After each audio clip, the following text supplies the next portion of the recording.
Hi అండి, welcome to Padmaja's journey. ధనియాలు చూపెడుతుంది ఏంటి అనుకుంటున్నారా?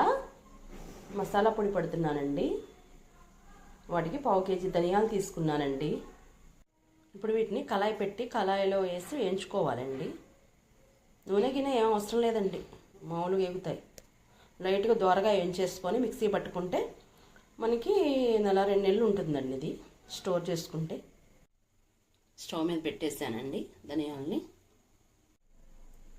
5 గ్రాములు లవంగాలండి, 5 గ్రాములు చెక్క, 5 గ్రాములు వచ్చేసి యాలకులు.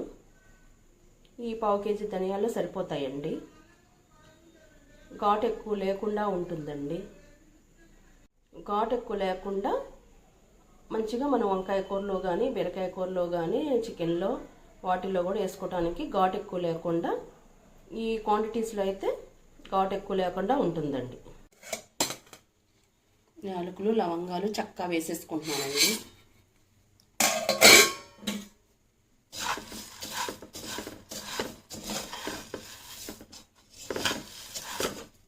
చూసారండి, ధనియాలు మంచిగా ఏగుతా స్మెల్ వస్తున్నాయండి. మంచి ధనియాలు యాలకులు లవంగాలు చక్కగా ఏగుతూ ఉంటే మంచి స్మెల్ వస్తుందండి.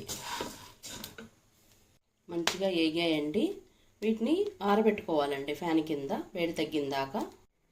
ఈ వేగిన ధనియాలని ఫ్యాన్ కింద తాంబాలంలో పోసి ఆరబెట్టానండి. ఆరబెట్టిన తర్వాత మిక్సీ పట్టేస్తాను. మన మసాలా పొడి రెడీ అయిపోయిందండి. ఇప్పుడే మిక్సీ పట్టేసి కొంచెం ఈ పొడి కూడా కొంచెం ఆరబెట్టానండి. నా ఛానల్ని లైక్ చేయండి, షేర్ చేయండి, సబ్స్క్రైబ్ చేసుకోండి.